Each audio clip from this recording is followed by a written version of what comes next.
You were at the discussion session in which the Chinese President Xi Jinping joined. He was specifically talking about the relations between the government and the private enterprise. He basically talked about three points. The first point is that state ownership and non-state ownership are both important for the development of the economy.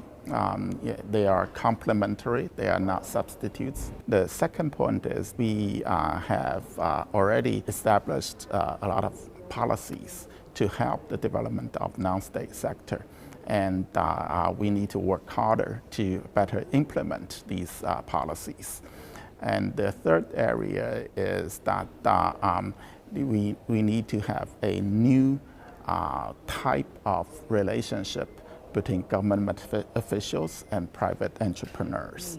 And so in this new relationship, the government officials and private entrepreneurs would have close relationship, but also clean relationship. How can private enterprises and companies adjust to that change?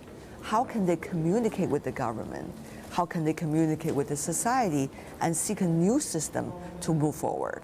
I think that's the most difficult issue. I would rather answer the question from a slightly different angle. Go ahead. What motivates local leaders to provide help to private entrepreneurs? Previously, they have close relationship, and sometimes those relationship helps to motivate them to help these private entrepreneurs. But with anti-corruption campaign, the old incentives are not there anymore. First of all, we need to have more policies that are uniformly applied to all enterprises, so these enterprises do not need to get favors to get help. So these help are universally available. So this is one way to change the relationship. The other is that I think we need to give these entrepreneurs more say in evaluating local officials. If they can express their desire in more open way and in more established way, then they don't need to go back to the old ways. Are the private ones really being provided with sufficient policy? I think there are some policies that are helping. For example, getting access to credit. This is an area that a lot of private enterprises feel they are disadvantaged. But at the same time, some of the private enterprises are small enterprises, and because of lack of credit history, so it is harder for them to get credit.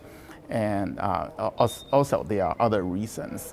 For example, if a loan go bad, and when the loan officer is questioned about why this loan is go bad, if the borrower is a private enterprise, and then it becomes harder for the loan officer to answer why. More scrutiny. Right, so there's more scrutiny. So this is not just because of policy, it's almost part of the culture in the financial sector. Is tax still a tool that we can use? To what extent can we use that? Yes, I think when I talked about policies that help all private enterprises, actually help all enterprises, private and state-owned. One of them is to reduce tax burden on these enterprises. And in the past, we have a lot of special treatment, and some enterprises get favors in tax reduction, but not all. But now I think we need to have more tax reduction in taxes. And this year in the government work report, there is a very important new development. That is, we are going to further implement the conversion of business tax into value-added tax. Right. And it's estimated that that measure alone would reduce tax burden by about 460 billion yuan. So that's a big plus for enterprises. And I think another area we can work on is to reduce Social Security contribution rate. In China, pension contribution rate is actually very high. For enterprises, they pay 20% of the employer's salary into the pension plan, and the individual, the employee themselves, pay 8%. So altogether, it's 28%. How does it compare to other countries, for example? In the U.S., the individual payment is about 6.25%. The employer payment is the same. So altogether, it's less than 13%. Our contribution rate is 28%. Even in Sweden, the total contribution rate is only 18%. Ours is 28%. So our rate is really high. If we reduce pension contribution rate, that's a big relief to enterprises as well as to employees. What about some of the other tools that you think might have an impact on the breathing ground of private enterprises, as well as SOEs as well, for the short term at least? For all the enterprises, another important cost is the cost of capital. The cost of capital is still very high. For private enterprises, I think entry barrier is probably the most important area. Can we see a timeline?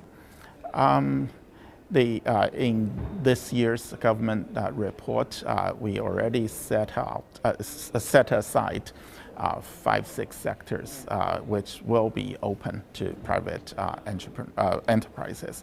And I believe as we will have more and more areas becoming open to these enterprises.